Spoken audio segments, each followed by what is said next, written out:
They do call him Black Jesus. Exactly. Yep. But I would never call him that. That's disgusting. If you eat, No. if you eat Hershey's bar for fun, you like golf balls in your mouth. Really weird. So, I'm a really simple guy when it comes to women.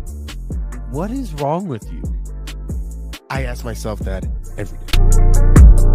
I don't know what the hell happened from the series before to the series with the Celtics. It's my biggest conversation, and I hope you go viral with this one. Princess no frog. You're drunk. You should not be drinking. You should not be drinking this early in the day, bro. Buddy, I still got 30 minutes. I start drinking.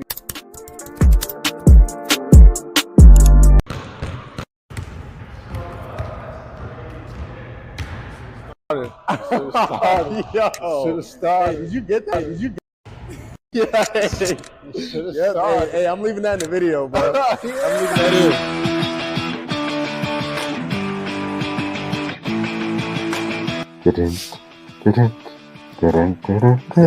Well, I know or I need to send you.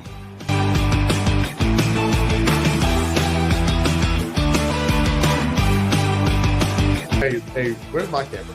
Hey, Pete, yep. Hey, Pete. As soon as we said that, he said, put me on game.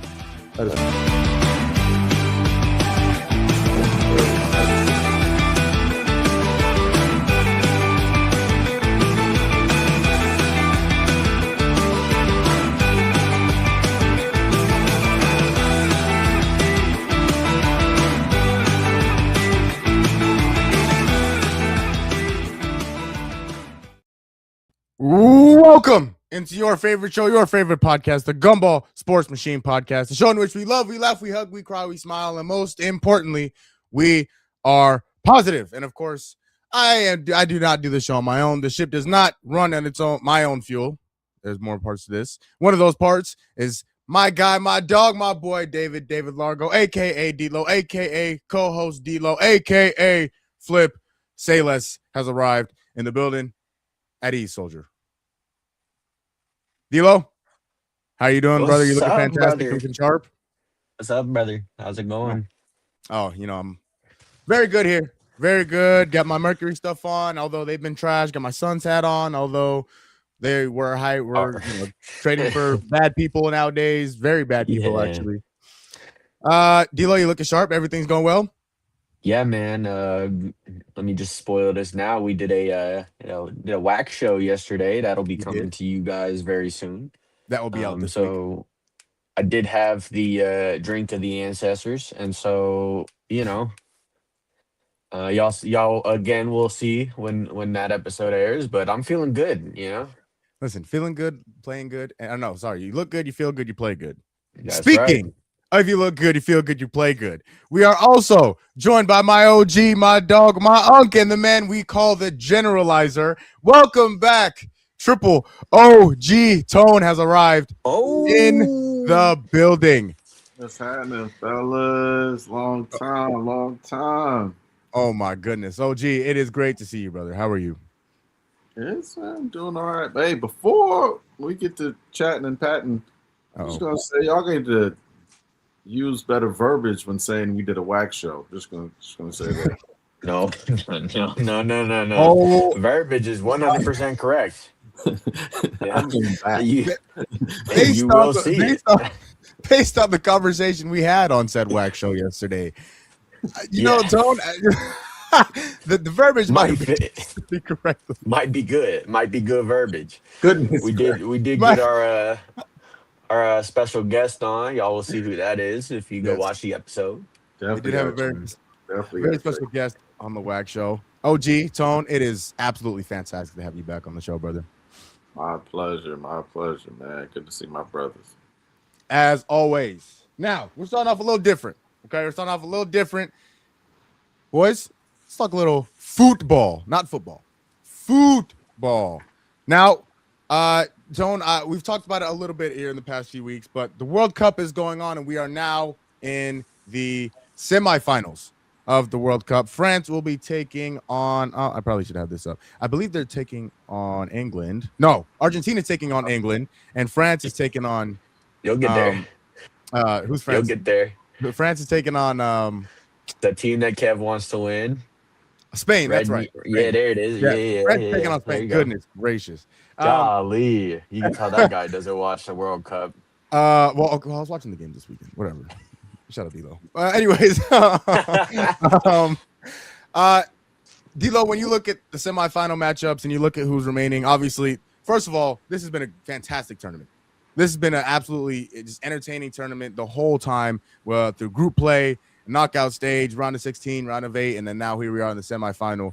When you look at the teams that are left, D'Lo, who do you look at and say thinks has the best chance to win it all? Dude, that's a good question, because if you were to ask me, I'd say Argentina, because they got FIFA's golden boy over there.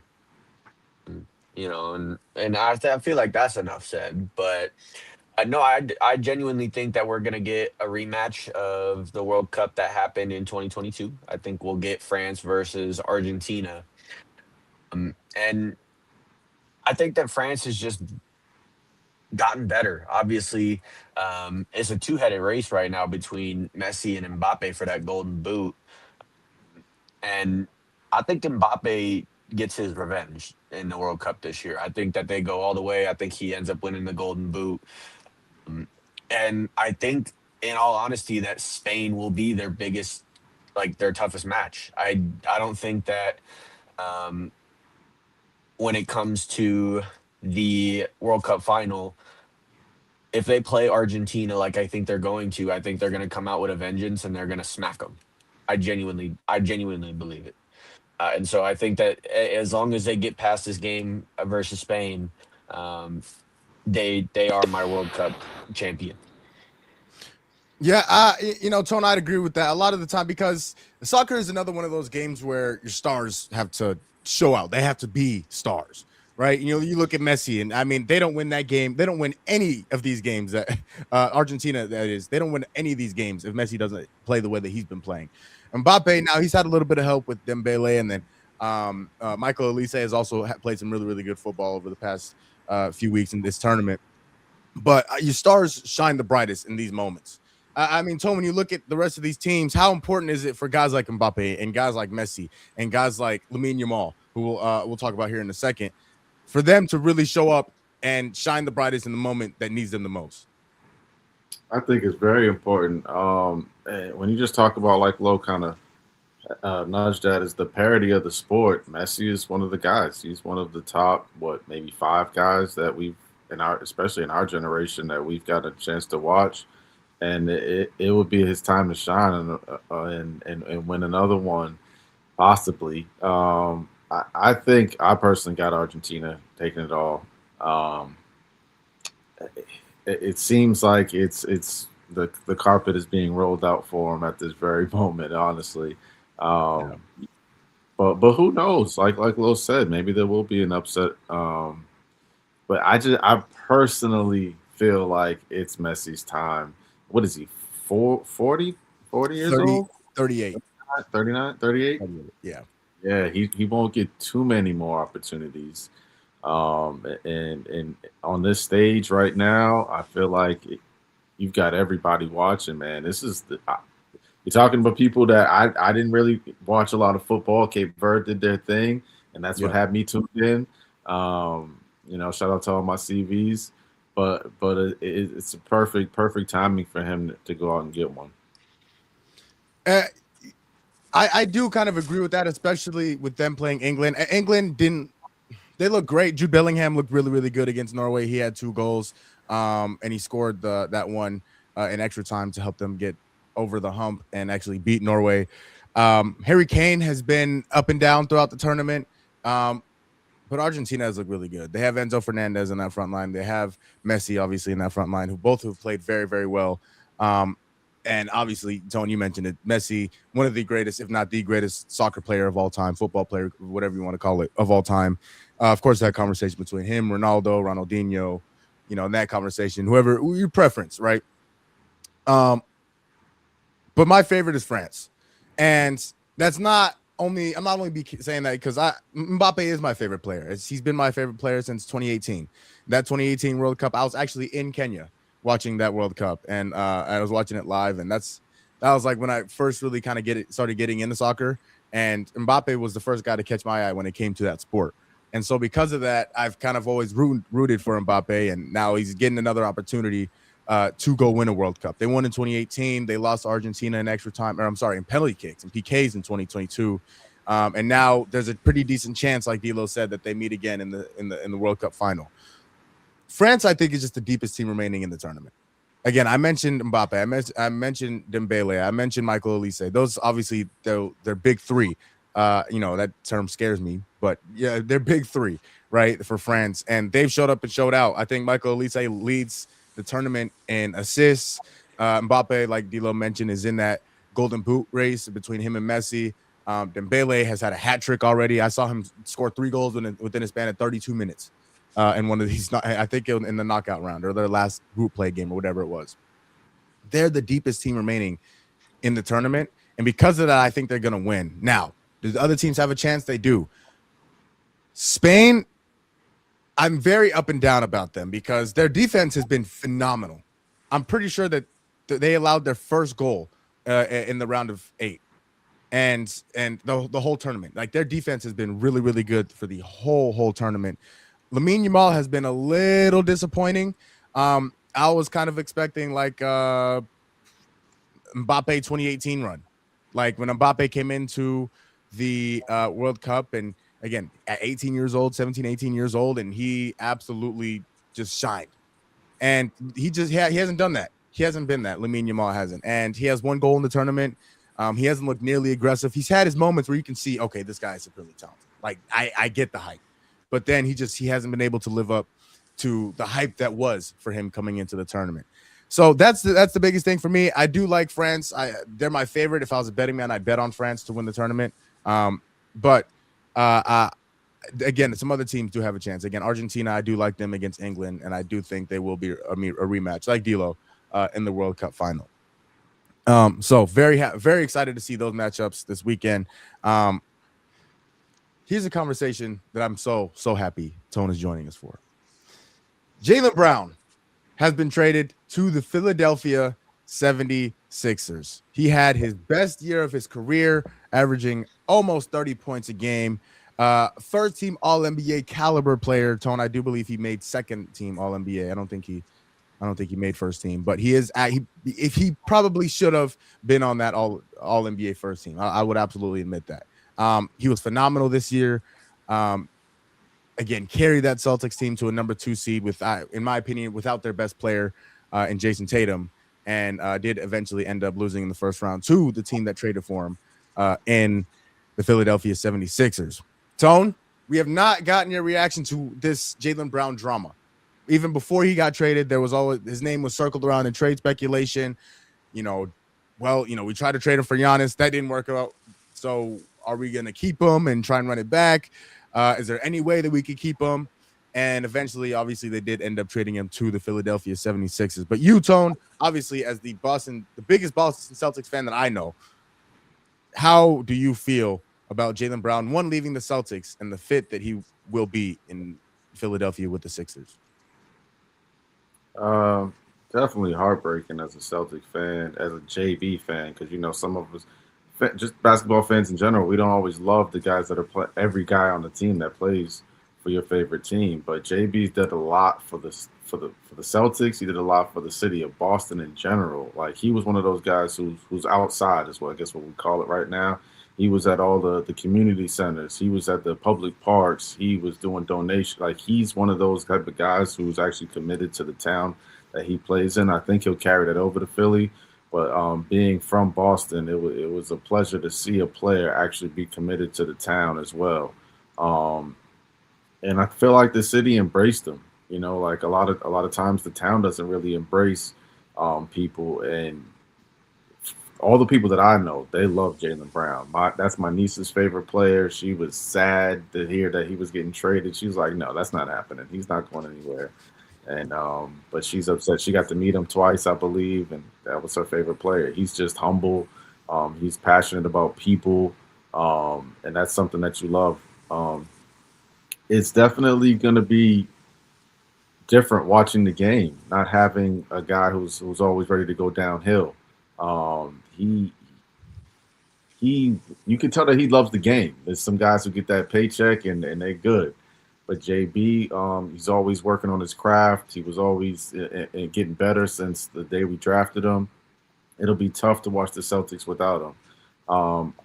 To be just 1,000% honest, after about 2 days after the trade happened, I sat back and I kind of understood what was happening. When you look at the grand scheme of the NBA now, you can't have two players really making max contracts. It's just almost impossible if you want to have a complete roster. You look at what Jaylen Brunson did in New York, the NBA champions right now. He took a pay cut to enable the New York organization to get the team that they have now constructed. And they still let go of a piece or two this summer.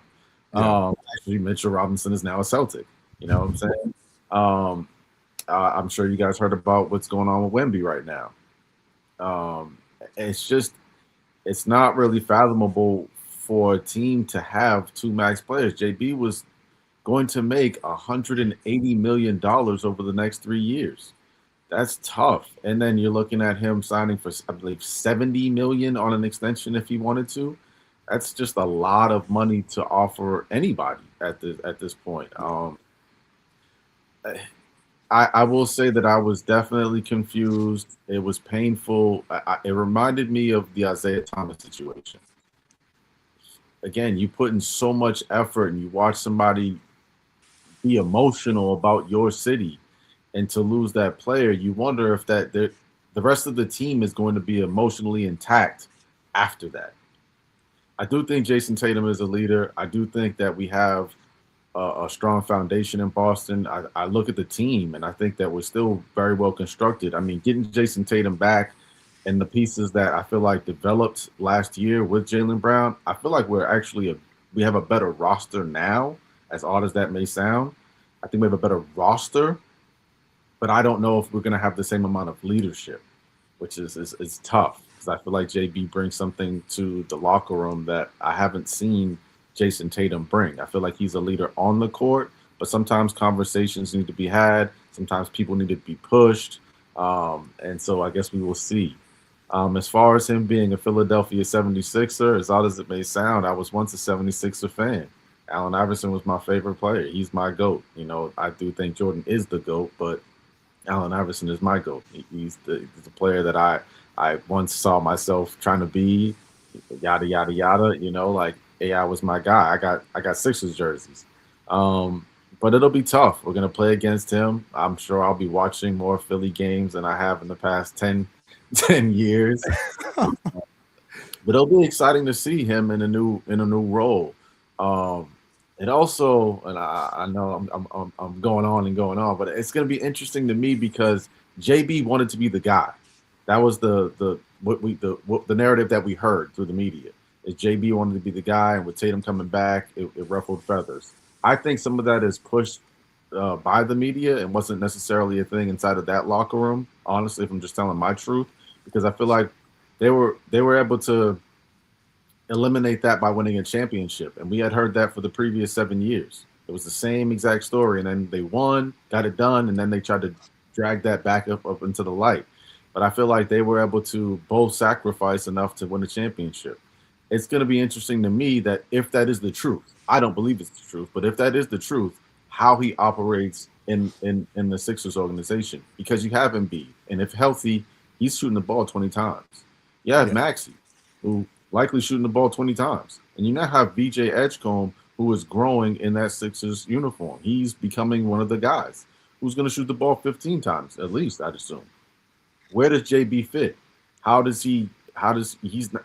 He's not the playmaker that Tatum is. They call him a ball stopper, but he gets the job done. And I also Maxey's not really, he can play make, but he's not a playmaker. He's a scorer. He's a natural scorer. VJ Edgecombe, same thing. They don't have very many playmakers. When you have the big four, I guess is what you would call it, who's going to play make? and it's going to be interesting. I would hope that they have some type of success. Hopefully, we can knock them off in the playoffs. I think that'd be must see TV. Um, but it'll be interesting, and I like when JB has success. I hope that they do figure a way to work it out. Yeah, best of luck to that guy, man. Because again, he's a he's a treasure for the NBA, man, and I feel like he wears his heart on his sleeve, and he'll be committed to that city the same way he was in Boston.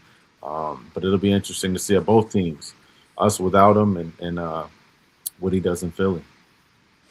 Yeah. I kind of second a lot of what you said, especially for Jaylen Brown and what he's meant to that community. Obviously, I'm not from Boston, but I imagine he has some sort of an impact like Devin Booker has with the Suns. Like he's always a part of the community. He's kind of doing stuff for the city, and obviously he's a fantastic basketball player.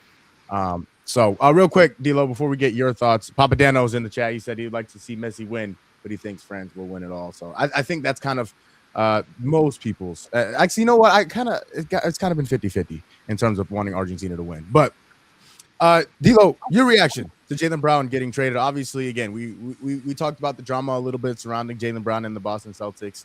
So we kind of figured there was going to be a trade that was going to happen. But D'Lo, I don't think we realized that it could be somebody in the East and somebody they're directly competing with that they send Jaylen Brown to. Yeah, and I mean, when all of this actually started, it kind of was confirmed that it was going to be to a guy in the East because they were in the Giannis sweepstakes. Yeah. And so we all thought, myself included, because I thought, if Milwaukee wants to stay competitive, go out and get a guy like JB in return for Giannis, and, you can still try and compete for a play-in spot.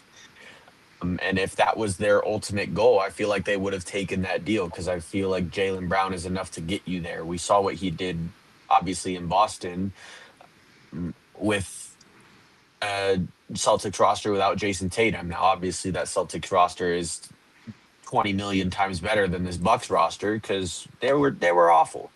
Yeah. But I still think that Jaylen Brown is enough to get you to the playoffs, especially as a play-in team. I don't know if he'll be number 2 because he doesn't have that Celtic depth that he would have in Milwaukee. But obviously that didn't end up happening. And once you found out that Jaylen Brown was the centerpiece in that Giannis trade, it kind of all just spiraled from there. At that point, there's just no rebuilding that relationship at that point. On top of the fact that he had already come out and stated that he wanted to be the number 1 and everything in between, it was kind of bookended at that point. Just, I don't know if they got enough for him. Obviously, you bring in Paul George, who's older. I think he's, 36 right now. And just not the player he once was. He can be a solid 3 option, I think. But I don't know if he can be a number 2 anymore. And so when you look at it from that perspective and the amount of money that he's making, I don't know if I like that for the Celtics. However, you then get 2 firsts and 2 seconds. Fine, I guess. But I think that they could have gotten a better return package for him. Where that package would have been, I don't know. But obviously, you could have traded him around the draft for a potential lottery pick. And with how good Jaylen Brown is, I feel like you could have gotten a top 8 pick for him. And one of those teams would have gave up something to go get him. So I don't know if the package return was worth trading him for. But at the end of the day, I think that their one opportunity to get off of him for the highest value was with the Giannis trade, and they just didn't attach enough to it to go out and get Giannis. And then from there, it's kind of a waiting game where I think Philly just stalled them out, really. Like, this is the best offer you're going to get. You're either going to take it or, we don't have to trade for this guy because nobody else is going to give you a better value. And I think that's ultimately what happened. So, it kind of just... It sucks, and I think that they would have been better off if they would have just ran it back with JB and JT, a healthy JT in this sense. but obviously that relationship couldn't have been repaired after everything, and so you just got to take what you can get. Yeah, and I think that was the biggest thing is that you kind of, I don't want to say you burned the bridge, but you kind of lit it on fire once you started putting Jaylen Brown's name out there in trade rumors, and especially for a guy like Giannis. And I think there was no coming back from that. Once Jaylen Brown, because Jaylen Brown is I've never met him, but he seems like a very loyal dude. And so he seems like the guy that, okay, if you have his back, he's gonna have your back and some. You know what I mean? And once he kind of felt that the Celtics were so willing to get off of him, yes, for a guy like Giannis, but Jaylen Brown is coming off of the best year of his career. And then you're already okay. Oh, well, he just averaged 28 points. He almost averaged 30. He's second team All NBA. Now his value is at the highest point it could possibly be. Now let's try and get off of him for a guy like Giannis. And I think once you try and do that, the loyalty is kind of out the window. Yes, it is a business. I do understand that. But for what Jaylen Brown has done for that organization and that city, I think they kind of backdoored him in that way. I don't like how the situation was handled. Now, I have an immense respect for Brad Stevens because I do think he's one of the best executives in the NBA. Him, Sam Presti's up there, of course. But Brad Stevens, what he's been able to do, not only as a head coach, but now as a general manager, I think is very impressive. And so I think he knows what he's doing most of the time. This time, it was a little hard to see the vision because you trade Jaylen Brown, a guy, again, I've said it multiple times already, the best year of his career, but you trade him for pennies on the dollar, if that. Paul George, yes, he's still an okay player. D'Lo, you mentioned he's getting older. He hasn't been able to stay healthy. He's coming off a suspension for PEDs. And you get 2 firsts and 2 seconds. Mikal Bridges went for 4 firsts. Desmond Bane went for 4 firsts. Who's the other guy that just went for 4 first-round picks? Another guy, Rudy Gobert. Rudy Gobert went for 4 first-round picks. And you don't get 3 at least for Jaylen Brown, one of the best players in the NBA this past year. So that was the kind of befuddling me. The first part that was befuddling to me. And then you send him to a team like Philly, the team you just lost to in the first round of the NBA playoffs, and now you send your second best player over there to help them out. Again, maybe you just had to get off of him. Maybe that was just the last possible scenario in which you just had to get off him. Okay, whatever it is. And then you send a guy like Jaylen Brown to Philly. And Tony, you mentioned Jaylen Brown. The rumor has been that he wants to be the guy. He wants to be the number one. He wants to be the superstar, the franchise player. Okay, fair enough. I don't know if he has that opportunity in Philly. Now, I think he'll have the chance because if you ask me, I think he is now the best Philadelphia 76er. I think when they're healthy, Joel Embiid is, but Jaylen Brown has been able to be healthy. Joel Embiid, we all know, has not been able to be healthy. So when everybody's healthy, I think Joel Embiid is the best player. Taking everything into account, Jaylen Brown is their best player right now currently, and he should be the number one going into this season. And you put a guy like that and you put him with VJ Edgecombe and Tyrese Maxey and Joel Embiid and some of those. And obviously, they lost Quentin Grimes. They lost Kelly Oubre. So they're going to have to rebuild that kind of their role player roles. But this is a dangerous team. This is a very dangerous team. And you talk about one of the best teams in the East. You talk about the Sixers and the Knicks. And I think the Raptors, if this trade goes through, because apparently they're still investigating Kawhi Leonard after 20 years.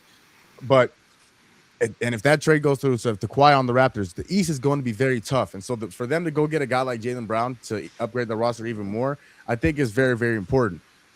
Speaking of which, Tone, when you look at the Sixers and you look at the rest of the Eastern Conference with all the moves that have been made, I mentioned Kawhi. Obviously, you trade Paul George and Jaylen Brown. So Paul George is now with Boston after being the second seed last year. The Knicks, who just won the championship. The Detroit Pistons, who are still looking for that second star. Where would you put the Sixers right now in the East when you add them all up? It's really hard to evaluate not knowing the health of Joel Embiid. I'd say they're at least a top 5 team though. But their depth has been hindered. Like you said, they lost 2 valuable players off of the bench. Quentin Grimes is really he stole one of the games from us in the playoffs. He was on fire. Yeah. Kelly Oubre he's a top tier defender in the league, and he's now adapted and added a 3-point shot.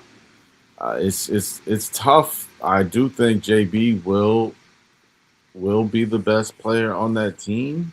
But again, this is with every roster. When you add a new player, there's going to be some ups and some downs, and who knows when they figure it out. You know, like sometimes it takes 10 games, sometimes it takes 20, sometimes it takes an entire season. The Miami Heat, when constructed, they did not win. No. You know,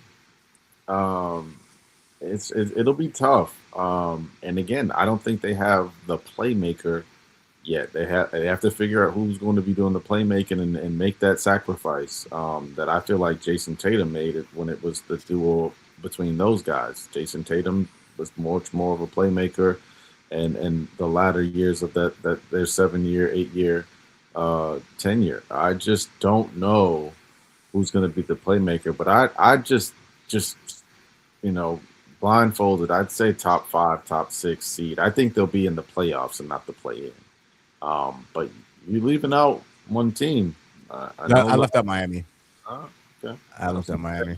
Nolo's intrigued with that conversation.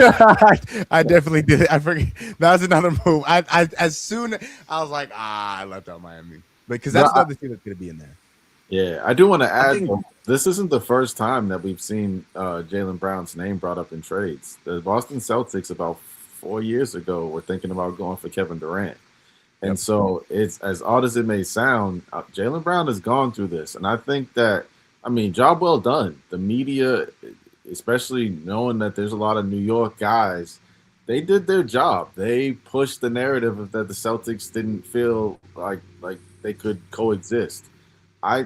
They were talking about friendships and stuff of that nature. They're two different players. Jason Tatum has a family. JB is a single guy who's all about consciousness and empowerment. And I feel like those things, they wanted to coexist. But I'm like, how many people go out to lunch, dinner, and breakfast with their coworkers? You guys go to work, you hang out, and then you go home and do your thing with your peoples. Yeah. Yeah, because I'm like, what are they going to start the same conversation in Philly as Jaylen Brown and Joel Embiid? Yeah, you know what I'm saying? I can't wait to see Maxie on Jaylen Brown's podcast, and they go, see, why wasn't Tatum on the podcast? Like, here we go.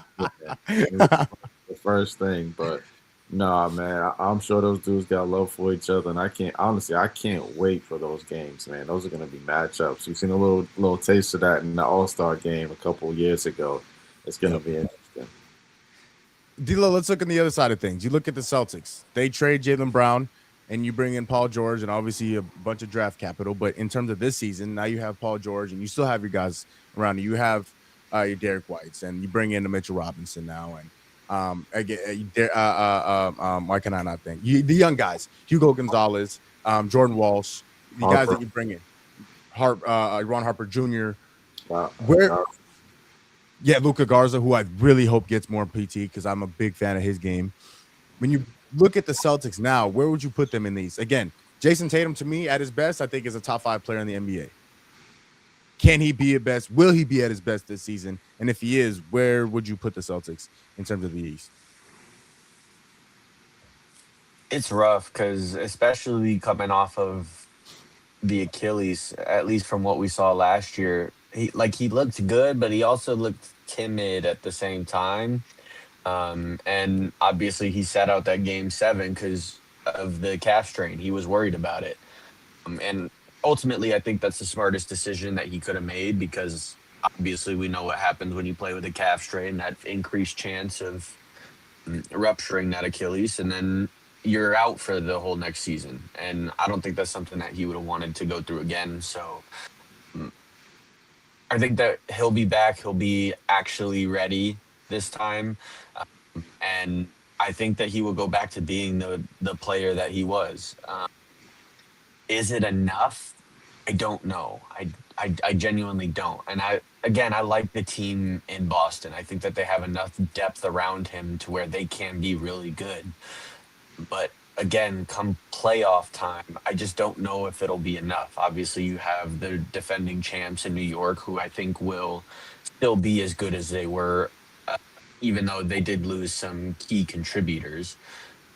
mainly Mitchell Robinson. Obviously, he's now in Boston, and I think that is a good pickup for them. But I still don't think that I could put them over the Knicks yet. I don't think that I can see them, even though they are very, very top heavy, and I worry about their health come playoff time if they are all on the court. I still feel like I would take Philly. Obviously, if this trade goes through, I like the surrounding pieces in Toronto. Obviously, you kind of just slot in Kawhi where Brandon Ingram was, and they're essentially the same team. But again, they have had some health issues. Obviously, Emmanuel quickly was out, Brandon Ingram was out, and you can say the same thing for Kawhi. He can be injury prone at times, and he also likes to sit games. Yep. So that, again, it's something you have to monitor. Same thing in Miami. Obviously, Giannis has not been healthy the past couple of years, and so it's something that you obviously have to worry about. So I think when it comes to that aspect, Boston can remain the most relatively health-wise outside of New York. Obviously, they were pretty much healthy all year. So I think that they have a good chance of being a top 6 seed again. I do not think Boston will be a play-in team. It's just once it hits playoff time, I just don't know how far they'll go. I can maybe see them getting out of the first round, but anything past that, again, it's just going to come down to the matchup. Because, again, I think that they could beat a team like Cleveland. I definitely think that they could beat a team like Cleveland, especially if they don't win the Braun sweepstake. And so it just depends. It really just depends. But I do think that they'll make the playoffs as a top 6. And when you talk about the Celtics, and I think the biggest thing for me is, and you guys know, I think Joe Mazzulla is one of the best coaches in the NBA. I think he's the best coach in the NBA, and I think it's going to be up to him to bring out the best possible Paul George that he can get. And I think he's going to have to get something out of him that we haven't seen in 5, 6, 7 years, whatever the case has been. We need to see a better Paul George than we have in a long time. And I think if there's a guy in the NBA to do that, it's Joe Mazzulla. And if he's able to get 2021 Paul George, 22 Paul George, I mean, that guy, I'm not saying he has to be prime. I'm not saying you turn back the clock and bring out Indiana Pacers Paul George and 2018 MVP candidate Paul George. But if you can get 2021, that team, the Clippers that he brought to the Western Conference Finals, if you can get that guy or even a resemblance of that guy, I think the Celtics can really put some pressure on some of these teams in the East. Now, do I think that they're better than the Knicks or the Raptors or the Pistons or one of these other teams that were top of the East last year? I don't think so. Again, I could be very wrong. I was very wrong about the Celtics this past year, and I could be very wrong about them this year. But again, the amount of respect I have for Joe Mazzulla and his coaching ability, I won't count them out again. I won't. And you bring in a guy like Paul George, a guy that we've seen do it before. You have a healthy Jason Tatum, who, again, in my opinion, when he's healthy, top 5 player in the league. And if you can put that and you surround them with the pieces that have been around, the Derek Whites, the Peyton Pritchards, now you bring in Mitchell Robinson, and the young guys are getting better. Hugo Gonzalez and Jordan Walsh's and Luka Garza's. You put all that together, you could put together a formidable team that could go compete. Again, for a championship, I don't know, but they will compete. So I'm very interested to see that going into this season, how the East turns out, because they're very, very, very deep. There's a lot of competition now in the East, and I'm very excited to see how that goes. Oh, all right. Let's talk about the name of all names. You bring up this name. It's you talked about, worldwide. It's on every show, in every world, in every country, in every state, whatever it is. LeBron James has yet to sign with an NBA team. Now, I did see reports that he has verbally committed to a deal that is not Cleveland. I don't know if it was verbally, but he's like 90% sure he's going to a team, and that team is not the Cleveland Cavaliers, a place where a lot of people thought he would go. Who knows if that's true? I think it was Brian Windhorst that reported that. But again, we have yet to see him commit and sign to a team yet. Now, maybe he's waiting till after the World Cup to do it so that he gets all the attention, or he doesn't take attention away from the World Cup, or whatever the case may be. But D'Lo, this is the first time LeBron has been a free agent since 2018. obviously when he signs and whoever he signs with is going to be a big deal. Right now, if you had an idea, if you just think, you know what, LeBron has signed with blank, who do you think that team would be? I do think it's Cleveland. And I think that again, it's more for the storybook ending. Mm, I I don't think at this point it would. And if you're LeBron and you care about the image you're creating, right? Because again, it came out. The report came out and said that if New York didn't win the championship this year, that's he would have already signed in New York, right? Yep. And so obviously you look at that and think the guy doesn't want to be a ring chaser, and I don't think he does either. Because in all honesty, for the people that like to argue, Braun and MJ debates, that would hurt him, and I think part of that weighs in on his mind. I think he is self-conscious about it. So I don't think that chasing a ring is the top of his priorities. So I think, in all honesty, it's happiness and really what life can offer you at this point. And I think the three destinations that were listed that make the most sense is A, in Cleveland, B, in Golden State, playing with his close friend Draymond and Steph, who he's always wanted to play with, and even if they go get Anthony Davis, his best friend, again, that would give him a lot of happiness. It wouldn't be the storybook like it would be in Cleveland, but he would be happy playing there. Yeah. And then obviously Miami is that third team where obviously you have the relationship with Pat and Spo. You built this relationship with Bam over the Olympics in 24, and obviously now there's Giannis there. And so it can be appealing, especially living in a state like Florida, in a city like Miami, where he's already been, right? So those are the three, but I think the most likely, again, is Cleveland. I think that he encapsulated it with, the storybook ending, going back to Cleveland where it all began. And really, I think at this point, it's the farewell tour. I don't think he is at the point where he's expecting to win a ring. And I think that he could be looking for what Kobe got. And, he goes city to city, gets that farewell tour. Obviously, I think the Cavs will be good enough to make the playoffs, but I don't know if they'd be good enough to win. And so, you get as far as you can, and on that you end. I think it just makes the most sense for him and in terms of happiness, what he wants. So if Shams were to tweet right now, LeBron James has signed blank, I think it would be Cleveland. Tone, if you were LeBron, right? You were playing golf every morning, and you have a son in the NBA, another one playing, Division I basketball, and you're married to Savannah James, and you're the chosen one, and you're all this stuff. And most importantly, you're a free agent. Where would you sign right now if you were LeBron?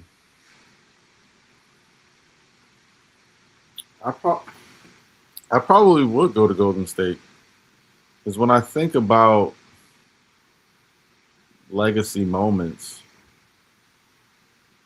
Steph Curry is the greatest shooter of all time. Yes. LeBron James hasn't really had anybody besides Steph and maybe Kevin Durant that you could argue have been better than him during his tenure. Yep. And as nasty as it may sound, but how could you almost boast in front of the entire world besides going to Steph's team and doing a world tour or a city, the NBA tour where everyone praises you in front of Steph Curry? And it sounds nasty, but we all know that LeBron James loves the attention. He does. He's definitely one of my favorite players. Like you said, he could be waiting for the World Cup to end. He could, and personally, I just don't see Cleveland. When I heard, I don't know if you guys seen the Rich Paul statement. LeBron's looking for a place to play golf. That's one of his top tier things for his happiness. Cleveland does not have those great golf courses. No. No. They don't have the weather. No. They do not have it. And so when I personally think of the big three, see, I actually threw it right in the GB chat. I was like, where are the best cities for golf? And I know one of them. the top three places were Miami, California, and right here in Arizona. And so I, as odd as it may sound, I think those are the three places that he's looking at. And it's quietly, he's like, man, do I go so I can go watch my son? Like he's gonna get burned this year. His son will likely play college hoops this year. How much easier would it be? And like when Lilo talks about happiness, one of his checks was getting his son into the NBA. He got that accomplished. How much joy would it be for him to play in the same state and then take a quick flight, 20, 30 minutes, and go watch his son hoop and then come back home and golf? It's like it's a combination of all of the things he's looking for. He doesn't have to travel that far. He probably keep his house out there in Cali. He can do all of that, you know. And I'm just thinking about as someone who's around that age. I don't want to be in no cold city. I'm sorry. I do not want to wake up and be shivering. And as nice as those cars are, you got to walk from the house to that car. Boy. Hey, man, that's a long walk. Even in the arenas, when you get out the car, you're like, ooh, they turn the heat on in the arena. You know what I'm saying? And I'm just, you know, thinking with my logic. I'm like, man, how much more comfortable is it on the West Coast? And it feels like a vacation. Coming from being someone who was born and raised on the East Coast, you wake up and you see that sun shining every morning. You feel like you're on vacation, damn it, every day. And so I think Golden State would be the one. And I actually have quiet storm of Phoenix Suns is number 2. But and that's just on that list. But where do I think he's going? I think he's going to Miami. I personally think he's going to Miami. You look at the team, you look at the roster. That man don't got to play no defense. He get the easy play make. You got two bigs who pick and roll. It's easy for him. It's easy. And I mean, you just think about, again, he's 40 years old. He don't want to play a lot of defense, but he can. And you look at that roster, I'm sure they're gonna make another move. But you already got Wiggins, you got Bam, and you got Giannis. That's a tough and don't leave out. I said it. I think I said it last year. I personally believe that Davion Mitchell is the best perimeter defender in the NBA.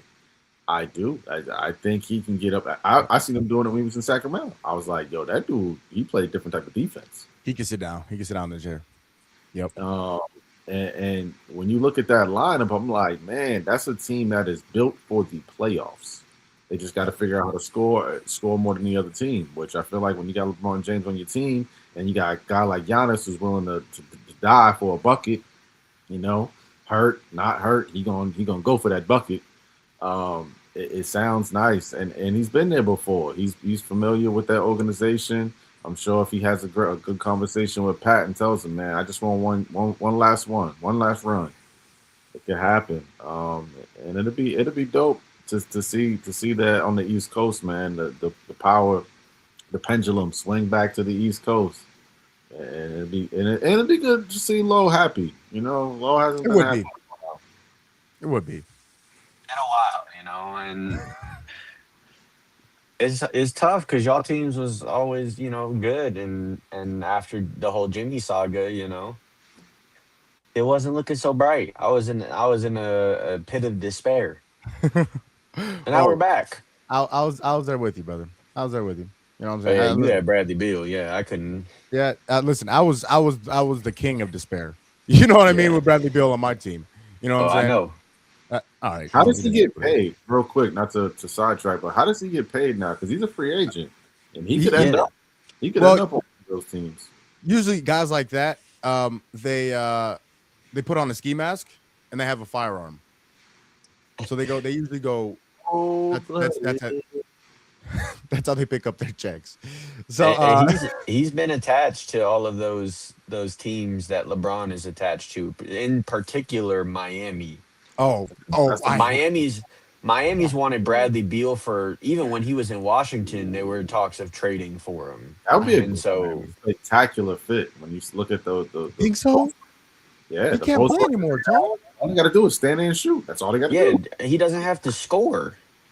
All you got to do Or playmate. He don't have to. You don't have to have the ball in his hands. You ask him to sit there and shoot. That's all you have to do. Giannis and Braun, they'll do the rest. You sit there and shoot. Wait for the offensive rebound and say something. Yeah.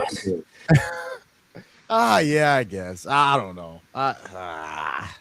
Papadeno says he thinks LeBron's going back to Cleveland. So again, it's very possible. Very possible. Let me tell you right now, if there's anyone I want in Miami more than anybody else, is Victor Oladipo. Okay, bring that guy back. Right. You talking about Victor a bad boy? Oladipo back to Miami. And Pat Riley, if you're listening right now, get Vic on the phone. No team really wants him, but you do. All right, bring the heart and soul back to Miami. Bring Vic back. Minimum too. Oh yeah. Yeah. He played for a minimum? Are you kidding me? Yeah, he just wants an opportunity. He just wants an opportunity. Give Vic the chance. Well, listen, here's how I'll put it. If I was a betting man, right, I said, you know what? Somebody came up to me, you need to put $10,000 on where you think LeBron's going to go.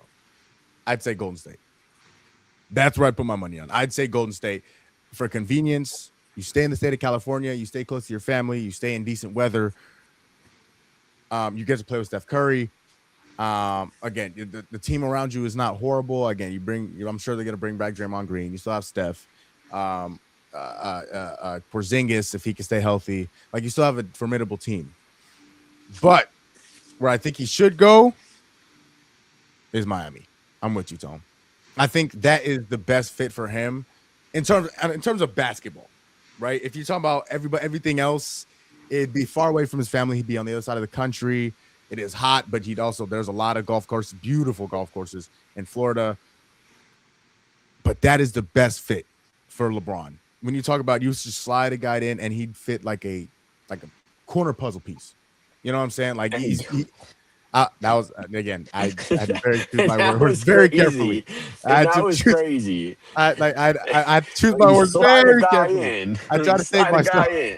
He fits like that corner puzzle piece. Yeah, that's crazy. I'm not gonna lie. I was gonna say like a glove, but then we were talking about O.J. Simpson yesterday on the Wax Show. Yeah, that's another whole nother. But anyways, I don't think we talked. I was talking about O.J. Simpson to somebody. But anyways, he'd be a perfect fit in Miami. He'd be able to get He'd be able to get Bam the ball. He'd be able to get Giannis the ball and those shooters. You bring in a Tim Hardaway Jr. You bring back Fontecchio, who shot the ball well. Pelle Larson. He'll be able to get those shooters the ball, and he can facilitate the offense. I think that'd give him the best chance to go win a ring. When you play alongside a guy like Giannis, again, another top 5 guy in the league when he's healthy. Bam Adebayo, a guy who's been just consistent. You're talking about steady. He's been good every single year, and he's continued to get better offensively. He's already one of the best defensive players in the NBA. And now you're talking about he scored 83 points this season. And you go join a guy like that. I think his best fit would be in Miami. But again, if somebody came up to me and said, yo, you have to put money on a team you think he's going to go to, that team would be Golden State. All right. Let's talk some basketball that's happening right now. The NBA Summer League has began, and there has been some absolute standout performances so far. Obviously, fellas, we know that this was a loaded draft class. You talk about the top 4 picks and AJ DeBansa and Darren Peterson and Cameron Boozer and Caleb Wilson. All 4 have stood out on their own. We've seen things from all 4 guys that have kind of shown, okay, we could see why this draft class was so good. And then you look at, some of the other guys that have stood out. Matone. Is there a guy that has stood out to you the most so far in the Summer League? We're only a couple games in. They only play, I think, 5 games or so. But guys that you've seen and the things that you watched in this NBA Summer League, who has stood out to you the most in terms of, let's just say, rookies? Man, I'd have to go with Caleb, honestly. I would love to say some of the other guys, but I've pretty much watched all of them play at least one game. Um, I do feel like Darren is going to get a solid opportunity. He's got a well constructed roster over there. I feel like Utah is back, baby. Yeah, I do feel like they're back with that roster. And he's gonna be open. I feel like a lot. Like they have pieces over there to where he's gonna be like, oh yeah, nobody's guarding me. Yeah, all right, watch this. But Caleb just looks like he is NBA ready, man. And I like what AJ brings, but I feel like he still has some steps to take. But I watched Caleb and his confidence is through the roof. And if he can shoot the basketball like he has, this is a 3-point NBA. Yeah. People used to slash, and the midi was once the most shot. Mid range was the thing. Kobe, MJ, those guys were shooting the 3-pointer. Look at my guys; they're shooting 43 pointers a game. They have some pretty good playmakers over there as well, and I feel like he's gonna get to shoot the basketball 15 to 20 times because they don't have a guy you can point at and go, oh yeah, that's the number one. Just don't have that in Chicago. I like a couple of the guys. What's his name? Buzelis. Yep, Matas Buzelis. He's very athletic. Another wing player, but he can't shoot the way Caleb has shown that he can shoot. And if he can do that in the NBA, he's going to get some touches. And I feel like he'll start to get kind of the love that we saw Cooper get last year. And they'll might have to actually hand him the keys early. And man, he reminds me of Kevin Durant, if I'm honest. Like if I'm just being completely honest, that he reminds me of KD, but he's stronger. He's coming into the NBA like in between that LeBron James and Kevin Durant. He's got the physicality. And once he starts to train with actual NBA players and the NBA trainers, and he's in a tough city. It gets cold in Chicago in the winter. So I can't imagine he's going to be having a lot of fun. He's going to be straight to the gym and probably after the gym to another gym. I feel like he's going to be one of those guys. And I'd say, not to just keep going, but I'd say 1B is the kid Yaxel. He's kind of surprised me. Yeah. I didn't know he could shoot the ball the way he can shoot the ball. He had a so-so game today. But I like his IQ, and I think he's going to be dangerous with Draymond and Steph Curry. I really like his IQ. I like the way he moves without the basketball. I feel like he's going to be a fabulous offensive rebounder for those guys and be able to kick it back out to Steph. And I feel like he's going to be the guy that reminds us of LeBron James.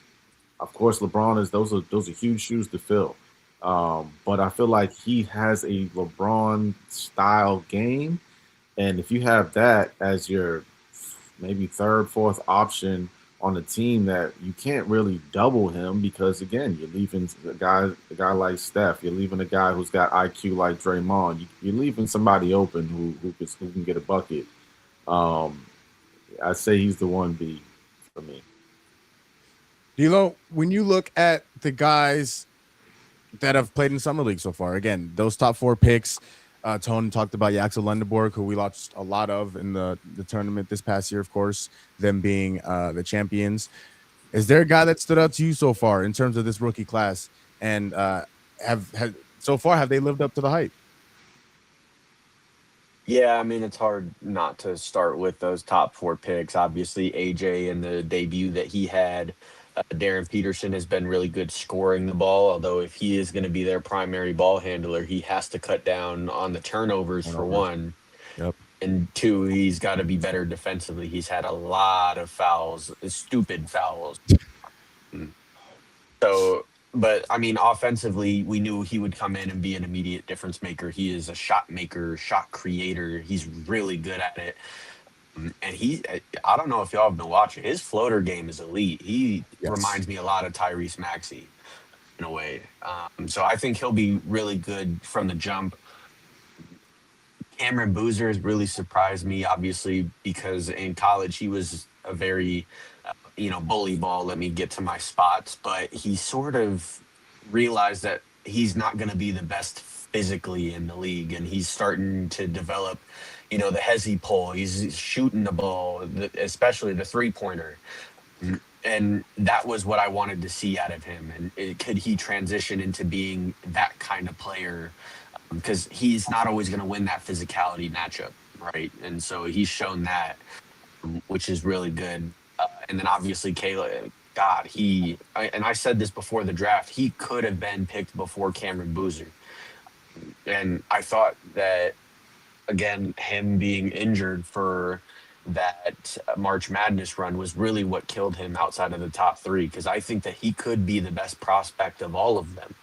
Yeah. And he is phenomenal on both ends of the floor. And so he's been really good. Darius Acuff, we both, me and Maul, both thought that he would come in and make an immediate impact. And he sort of has, but again, his efficiency has been god awful. High volume, man. Yeah, so he's got to find a way to get more efficient.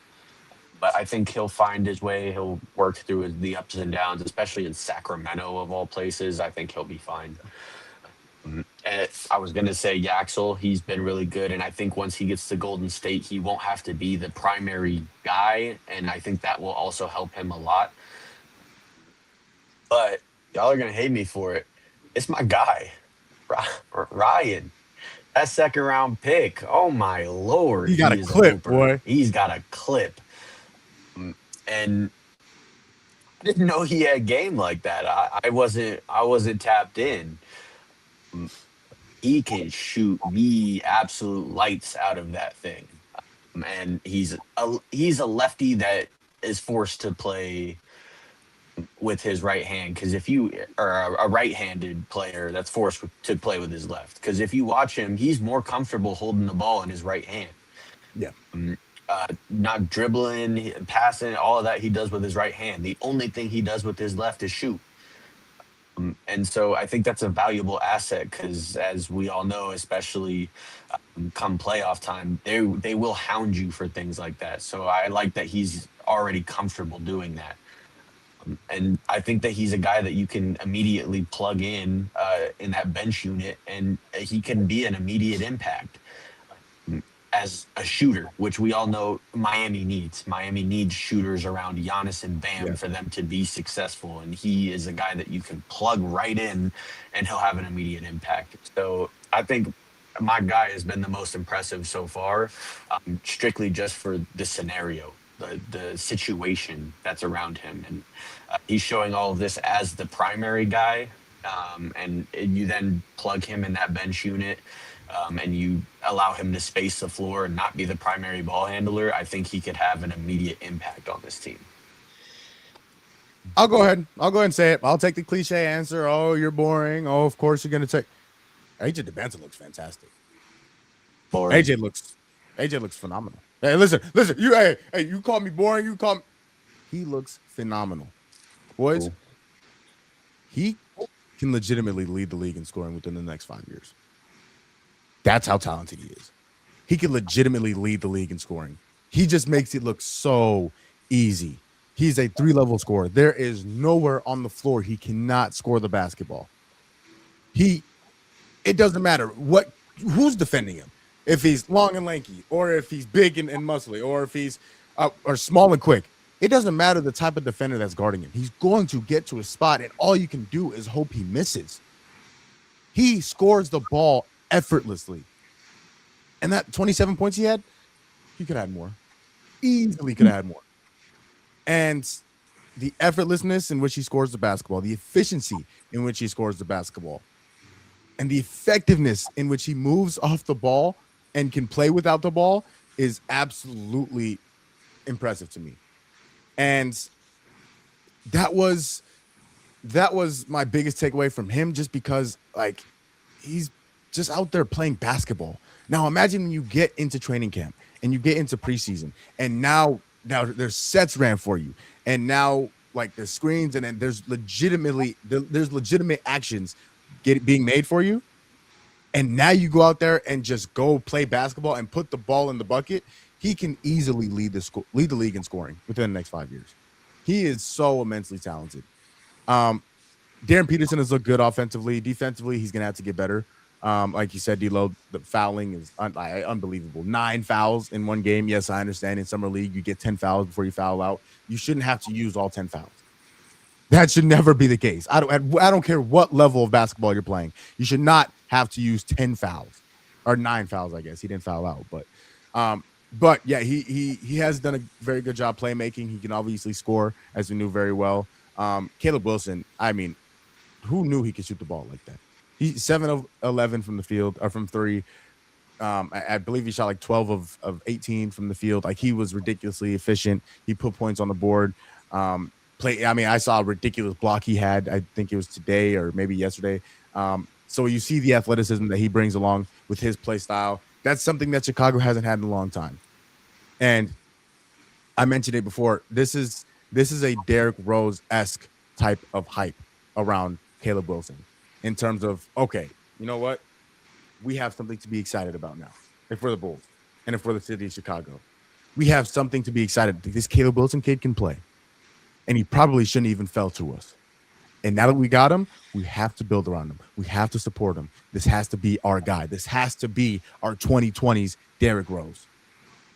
God forbid. Just please stay healthy. Please stay healthy. If he stays healthy and he continues to develop on both sides of the ball, he's going to be a problem for a long, long, long time in the NBA. But I got to shout out my guy too. Cole Pete looks good, boy. Cole Pete looks good. I'm telling you, listen. He's not shooting the 3 ball. But we don't need him to shoot the 3 ball. He's getting to his spot. I see him. He showed off his jumper a little bit more today in his game. He was, he hit a few turnaround jumpers. He got to the spot in the mid range. Defensively, he is hellacious. He is absolutely hellacious defensively. That's a big body. He's hard to get around. He moves his feet very, very well. He's a great passer. I think that's another thing he's kind of put on display here in the summer league. He's obviously, we know he's ridiculously athletic. Very happy about what Cole Pete has shown. Now, is he on par with the Darren Petersons and the Caleb Williams and the AJ Bett? No, he's not. But for what the Suns need, I'm very, very, very excited about what I've seen from my guy, Arizona native Cole Pete. So very want to add that Acuff and Devanster went at it today. Devanster came out on top. I think he said he had 20, 26. Didn't shoot as well, but came out on top. And the young kid Mitchell that these boys in Green got been playing pretty well too, man. Oh yeah, what you think about him, Tom? He's uber athletic, man. I think he can come in for the Celtics, and I mean he won't have to do a lot. But he's long. He can play defense, and all he'll have to do is really slash and finish at the rim. So he boards up. He's really athletic. I also like Sanak, who will likely come off the bench as the 3rd, maybe even 4th option as a big. He'll need to improve on his jumper, but he had a big one for us game 1 in the summer league. But I really like the kid Williams. Ooh, yeah, storm coming. Oh. But I really like the kid Williams. He's really athletic. He's a heck of a player. Oh man, my other phone's going off. Goodness gracious. But it'll be interesting, man, with all these young fellas, man. It's cool to see those guys get opportunities. Yeah, that's one of the coolest things about the summer league is to see the opportunity that these young guys get that they may not get during the regular season, or at least in the NBA, D-Lo. Yeah, and let me preface this because actually, if there's a standout player, we probably should have mentioned him because I think that he stood out more than anybody ever in rookie this rookie class. This Thunder rookie, Ade Mara. Golly, does he look He's timid. Not good. Golly. He has not looked good at all. Did y'all watch the game? I watched some of it. And he looks scared. He looks that like man he is doesn't know what to do. 7'3" and will not throw his body at anybody. No. He looks timid. He looks scared. And the fact that they're drafting him as the Wemby Wemby stopper. stopper, Yeah. it's not going to bode well. No.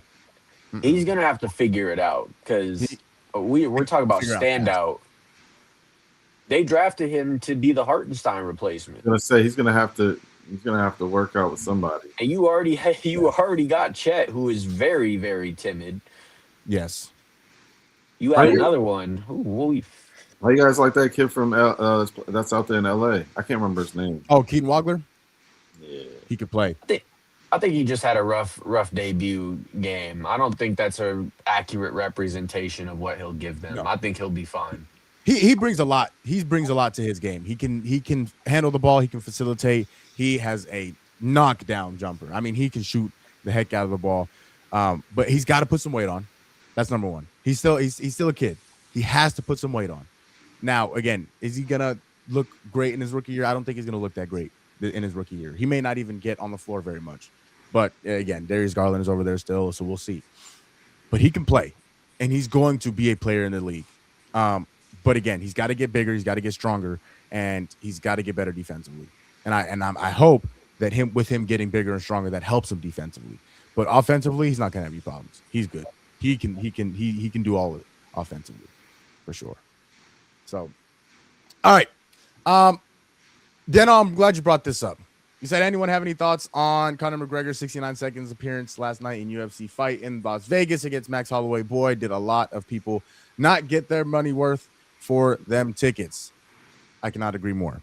And speaking of which, Conor McGregor injured in his fight last night, on Saturday night, I guess, let me say, if you're not watching this live, against Max Holloway. He had originally retired, and for whatever reason, he wanted to come back, and he said he had something to prove to himself, apparently. And, well, boy, he made about $15 million to tear his ACL yesterday. And, I mean, D'Lo, there wasn't much to this fight. Again, this is the second time he's injured himself, non-contact, in a fight at the beginning.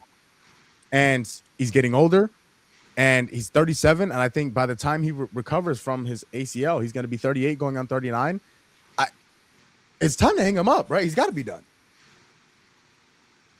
Yeah, and I mean, deep down, everyone wanted him to have the miraculous, right, the comeback, and really, it's just kind of unfortunate that this happened, because if you were watching him warm up, he was practicing that move literally the entire time that he was warming up.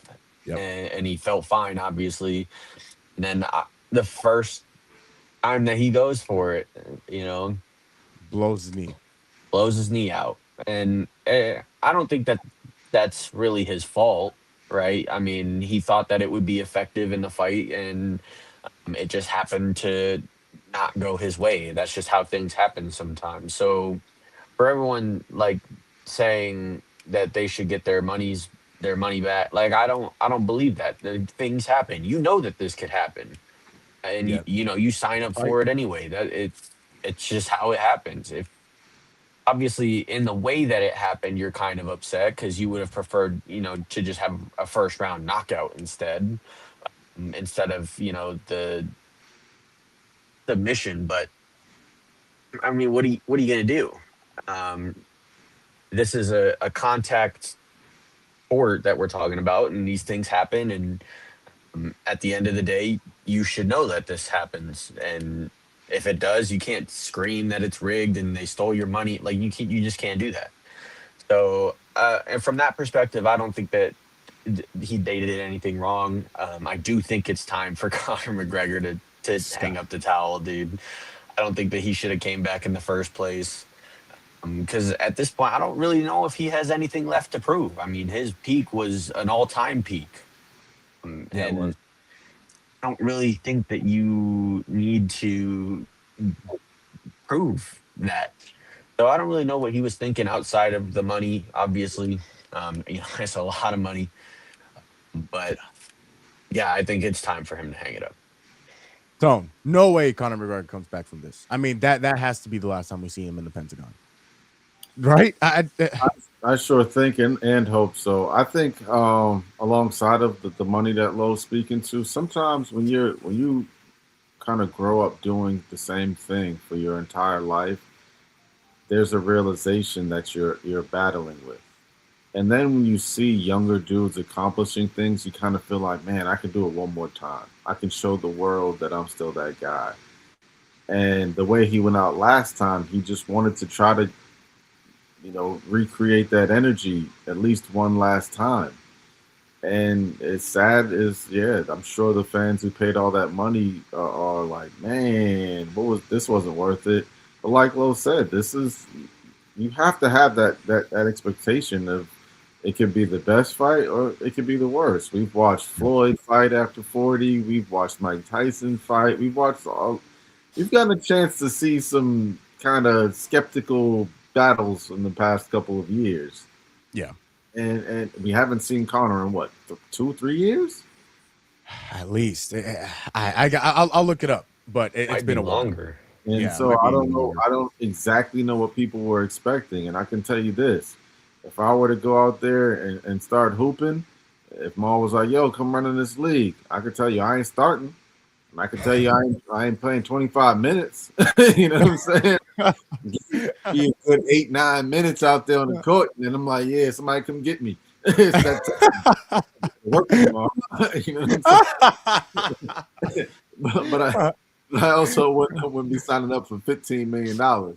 So, but it's just unfortunate because I do think, again, like Lo said, he leaves a legacy, and for it to be ended like this, it's distasteful I'm sure for him personally. I'm sure he's like, I wish I could have actually shown them what I'm capable of.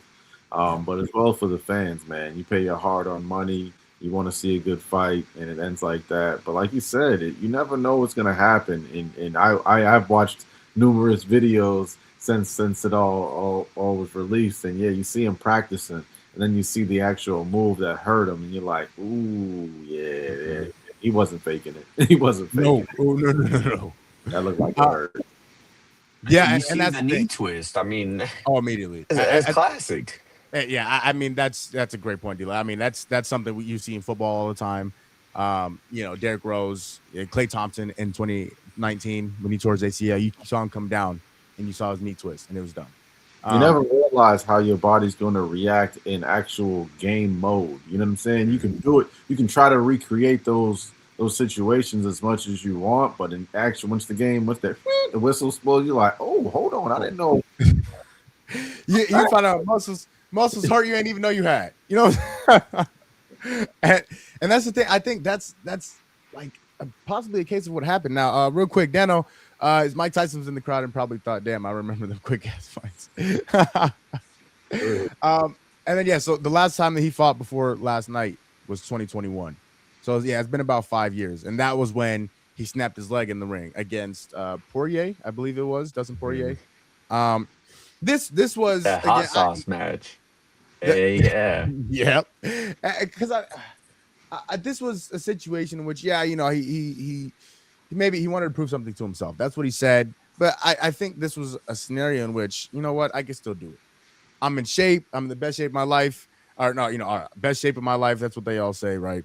And obviously, that fight ending the way it did in 2021, of him literally taking a step back and just snapping his leg. I remember seeing that live, and I said, that was probably one of the most gruesome things I've ever seen.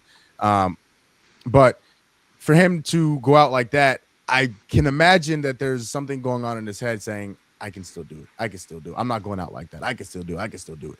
But then after it happens now twice, it's hard to see him actually coming back. And again, maybe he wants to prove something to other people and say, you know what? Yes, I am one of the greatest of all time, but I still am one of the greatest. And that's just not the case, fellas. We know Father Time is undefeated. As great as LeBron James is, and again, in my opinion, it's 1A, 1B between him and Michael Jordan. He's not one of the greatest players in the NBA right now. He's not. When you look at the top 10, he's not in the top 10.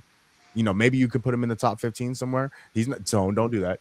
Don't. See, there you go. Don't do that. Don't do that. See, there you go. But he's not competing with guys like Giannis right now and Jason Tatum and SGA and Jokic. Like he's just not on that level anymore. And Conor McGregor is not on the level of I'm not the biggest fighter guy, but like Izzy Adesanya or one of these top guys, one of the champions. He's just not on that level anymore. And Father Time is undefeated, like I said, and maybe he wanted to come back to prove something to himself and the people who've doubted him before, and it just didn't work out in his favor. And that sometimes that's just how the cookie crumbles. And I think that should be the end of career for Conor McGregor, if you ask me. But that is Conor McGregor. That was last night. Lastly, fellas, real quick, because I did see this came down a few days ago. Victor Wembanyama has re-signed extended his contract with the San Antonio Spurs. He agreed to a $252 million extension with the San Antonio Spurs. That contract will be for 5 years, so it'll take him through 2031, I believe, or 2032. Now, if the reports are, he took a $51 million pay cut because he could have made the Supermax. No, I'm sorry, he couldn't have made a Supermax because he's only been playing for 3 years. He could have made the max of the rookie extension. Yes, so and that would have been over 300 million. And he took that pay cut to make sure that he brings, that the Spurs bring his guys back and bringing whoever in that they need to bring in. We've seen this before, fellas. We saw Jaylen Brunson take. Now, again, it's not. Wemby didn't take a $130 million pay cut like Jaylen Brunson did, but he did end up taking a pay cut so that the Spurs can build around him. Mm-hmm. And we saw it just work out for the Knicks after Jaylen Brunson took his pay cut, as big as it was. And they ended up winning the championship. So, D'Lo, when you look at this extension and the money that he could have made with Victor Wembanyama and the money now that he is going to get, sacrificing some of that to sign guys like Dylan Harper when he comes up and Stephon Castle when he comes up, or and to bring in maybe a big free agent here in the near future. What does the future of the Spurs look like, especially now? I mean, it was bright before, but now that they have a little extra money to work with because of Victor Wembanyama, it's got to be even brighter now. Yeah, I mean, when you look at it in the grand scheme of things, this was a team play, and I think that a lot of this comes down to them losing in the finals. Because if Wemby and the Spurs win in the finals, I don't think he takes his pay cut. I genuinely don't. But I think that he recognizes that the team wasn't there yet. And what's the best way to get the team there is to sacrifice.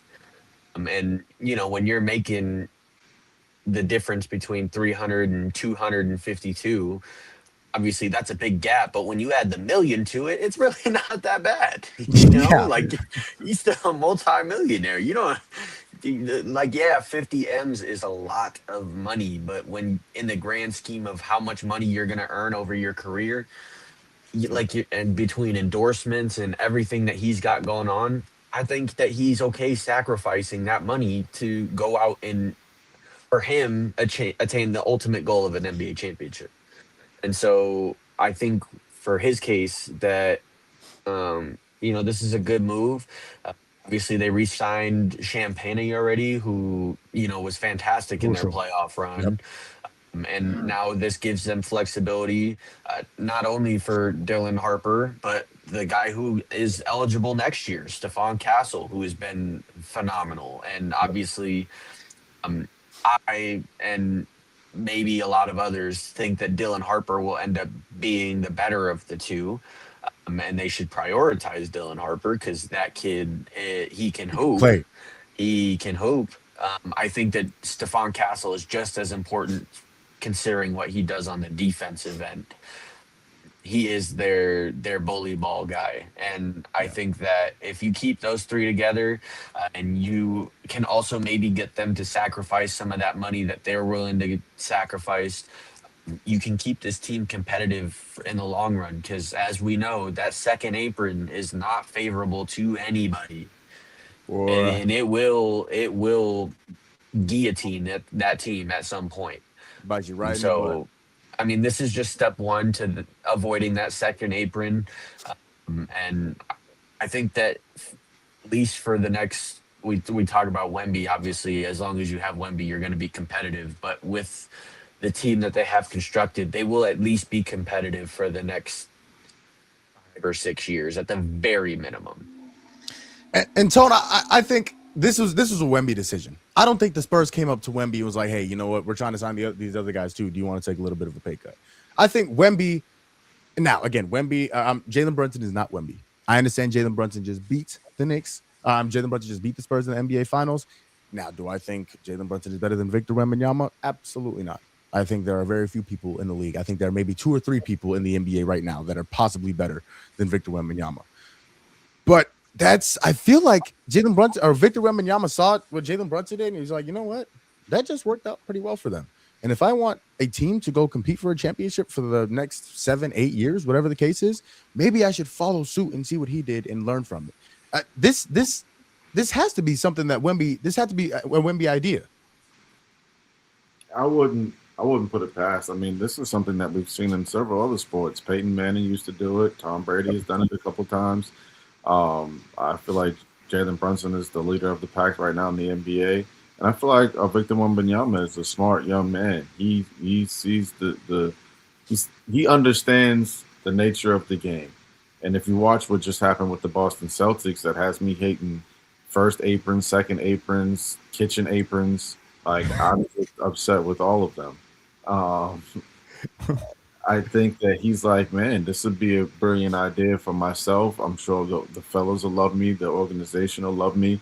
And I think he's one of those players that wants to stay with the team for the rest of his career, and this puts him in a better position. I'm sure they're excited about the decision that he's made. I mean, if someone were to offer me, hey, Tone, we'll give you $300 or we'll give you $252, and you get to take the whole team with you to Disneyland, I'm like, yeah, give me the $252. The gang's going. You know what I'm saying? And that's easy. That's an easy decision for someone. And he's so young, so I'm sure he'll figure out a way to get that $50 million on the back end somewhere else. A Nike deal somewhere down the line. He'll make up for that money. But I like Lo stated, man, if they can keep that core. I also like Carter Bryant. I feel like he's an amazing young talent, and this just enables more flexibility in the future. I mean, 5 years is a lot of time in the NBA. They say the average NBA career is 4 years. And so you got 5 years to figure it out and try to win a championship, at least one, with all the parity in the NBA.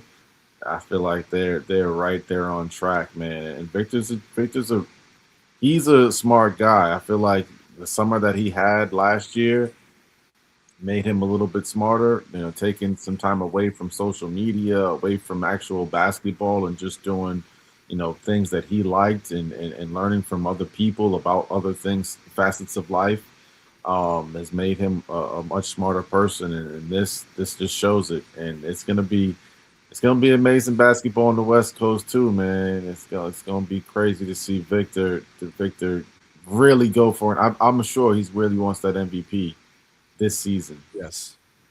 And I'm sure the guys are going to be working hard to get him that, because they're like, ooh, thanks for the M's. Thanks for the M, big.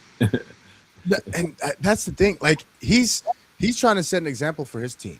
Like, he knows and understands the weight he carries on the San Antonio Spurs. He understands he's a franchise player. He understands he's the guy, not only in San Antonio, but he's slowly starting to become the face of the NBA. And how many times have we had this conversation, fellas, on who's going to be the next face of the NBA? Right now, honestly, if we're still being real, LeBron is he's the face of the NBA until he's gone. Let's be real. I think when you think of the NBA, and as long as he's still playing, it's LeBron. But then we've had this conversation multiple times, fellas.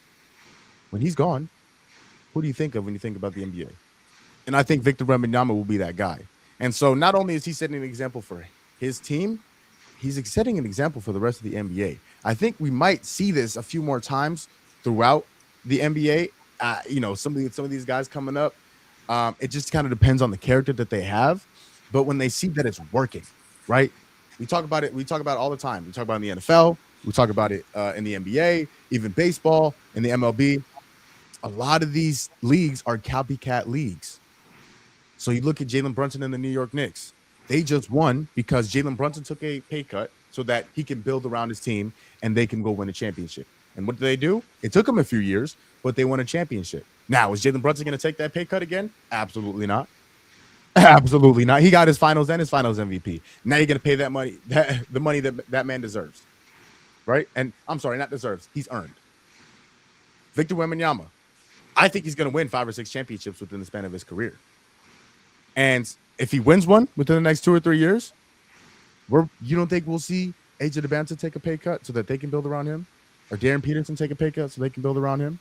And one of these other young and up-and-coming stars, Anthony Edwards, take a pay cut so that they can build around him? We're going to see it more often because we've seen the success that it's carried along the NBA. And I think it's going to build the character of these guys. It's going to build the trust of their teammates of saying, you know what, he's taking a pay cut so that we can get paid alongside with him and we can stay here. And he's just setting a great example for not only his team, but the rest of the NBA as well. So I want to add, I think it's interesting because of his usage rate and his ability on defense. Like, it succeeds anybody else in the NBA. And so when you talk about him leading as far as the NBA, just overall, he's going to be undervalued as far as money is. But like you said, he's overvalued. Like, the appreciation that the guys are coming up are going to be like, oh, this dude's a genius, especially taking it where he's taking it as far as the rookie contract, not like burning his whole rookie deal out and then looking for the extension where he would have made, I don't know, $400 and something million through the next 2 years. Yeah. Oh, yeah, both of you guys are spot on with that. And of course, this is the team that I root for. So, and guess who plays in the West? So it's just, I hope you guys are happy in the East because it kind of sucks over here in the West now, and it's going to. Hey, the East is competitive. It is, but the East doesn't have Victor Wembanyama. Hey, real quick, we can talk about this on one of the future pods. Who's won out of the last 10 years? Who's won more championships out of the East and the West? The 10 years?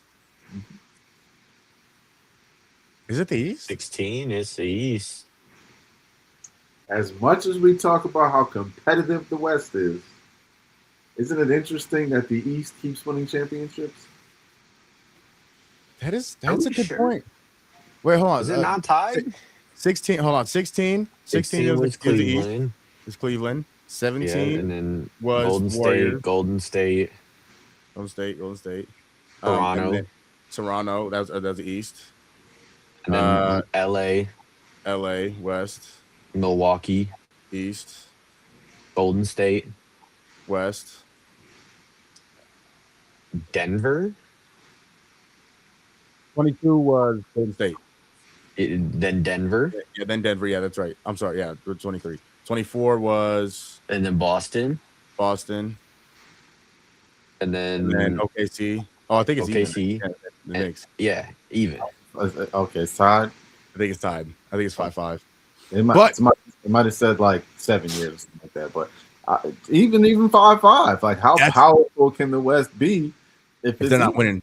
Yeah, if it's even, like you said. Yeah, that's a good point. I haven't thought about that. And I think what a lot of people when they talk about the West, and correct me if I'm wrong, I think the West over the past 10 years has just kind of been deeper, right? You have 11, 12 teams that are at or above, a game or two below or above 500. I think it's going to be the opposite this year. I think the East is going to have 11, 12 teams that are hovering around 500, and the West might have some teams that, they might be a little top heavy. Because you have the Thunder and the Spurs. Obviously, those are going to be 1 and 2. And then, do we know who's going to be 3? Is Minnesota going to be in there? Is Denver going to be in there? Houston, the Lakers, and so it's kind of again, and those teams like 1 and 2, I think are the 2 best teams in the NBA. So Thunder and the Spurs. But the top 5 teams, 6 teams in the East. Real quick, and I'm gonna vomit saying this, but how can you not say the New York Knicks are top? I was gonna say literally beat the Spurs in the in-season tournament, and then they beat them in the championship. Yeah, they did. Now And then again, the Spurs are the team that beat OKC, and they literally mollywopped them the entire season. If you think about it, like the Spurs had OKC number. Now, don't get me wrong. I personally believe that OKC would have found a way to win if J-Dub wasn't hurt. That's how I personally feel. But being what it was, the Spurs had their number. And so when you look at it, I'm like, to me, the Knicks are number one. Like, if you look at their roster constructed, they weren't injured. And this pains me to say. Trust me. But I really feel like the Knicks are the best team in the league. And they showed it. Yeah, it's really hard to argue that point. Again, them being the NBA champions. If you were to tell me who the best team is going into next season, I don't know if I'd say the Knicks.